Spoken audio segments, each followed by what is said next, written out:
आपल्याला हे chemical equation balance करायचं आहे. N2 + H2 प्रोडक्ट साईडनं भेटला NH3, म्हणजे याला दोन साईड असतात, रिॲक्टंट साईड आणि प्रोडक्ट साईड. आता यामध्ये रिॲक्टंट साईडमध्ये नायट्रोजन आणि हायड्रोजनचे ॲटम लिहून घ्या आणि प्रोडक्ट साईडचे नायट्रोजन आणि हायड्रोजनचे ॲटम लिहून घ्या. रिॲक्टंट साईडमध्ये 2 नायट्रोजन्स आहेत आणि 2 हायड्रोजन्स आहेत. प्रोडक्ट साईडमध्ये 1 नायट्रोजन आहे आणि 3 हायड्रोजनचे ॲटम आहेत. त्यानंतर आपण चेक करूया, बॅलन्स करूया दोन्ही इक्वेशनला. इकडे रिॲक्टंट साईडनं 2 नायट्रोजन, प्रोडक्ट साईडनं 1 नायट्रोजन, म्हणजे आपल्याला या साईडनं 2 नायट्रोजनची आवश्यकता आहे, म्हणून याला मल्टिप्लाय 2 करा. प्रोडक्ट साईडनं मल्टिप्लाय 2 करा, म्हणजे हायड्रोजनला सुद्धा मल्टिप्लाय 2 होईल, म्हणजे इथं येतील 2 आणि इथे येतील 6. म्हणजे आपल्याला इथं 2 न मल्टिप्लाय करावं लागेल प्रोडक्ट साईडनं. आता चेक करा, नायट्रोजनचे 2 ॲटम झाले, नायट्रोजन 2 ॲटम दोन्ही साईडनं सारखे झाले, रिॲक्टंट आणि प्रोडक्ट साईडनं. आणि हायड्रोजनचे ॲटम झालेत 6. 3 × 2 म्हणजे 6. आता हायड्रोजनचे ॲटम प्रोडक्ट साईडनं 6 झाले, परंतु रिॲक्टंट साईडनं 2च आहेत, म्हणजे इथं पण आपल्याला 6 करायचे आहेत. आता 6 कसं करायचं आहे, याला मल्टिप्लाय 3 करायचे, म्हणजे हे सुद्धा 6 होऊन जातील. म्हणजे इथं हायड्रोजनचे ॲटम 3 झालेत.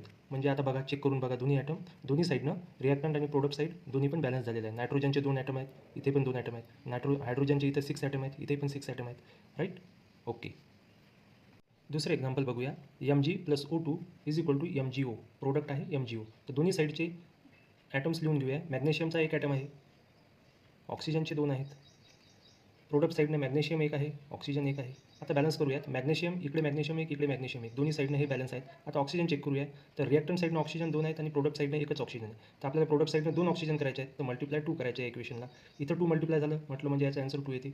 तर Mgला सुद्धा 2 न मल्टिप्लाय करावं लागेल, म्हणजे इथं पण 2 येतील, म्हणजे प्रोडक्ट साईडनं 2MgO असं तयार होईल. आता चेक करूया.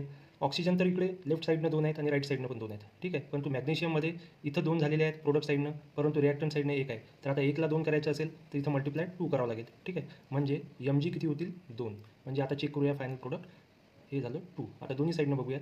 मॅग्नेशियमचे ॲटम 2 झाले दोन्ही साईडनं, ऑक्सिजन 2, इकडे पण 2, म्हणजे पूर्ण रिॲक्शन बॅलन्स झालेली आहे.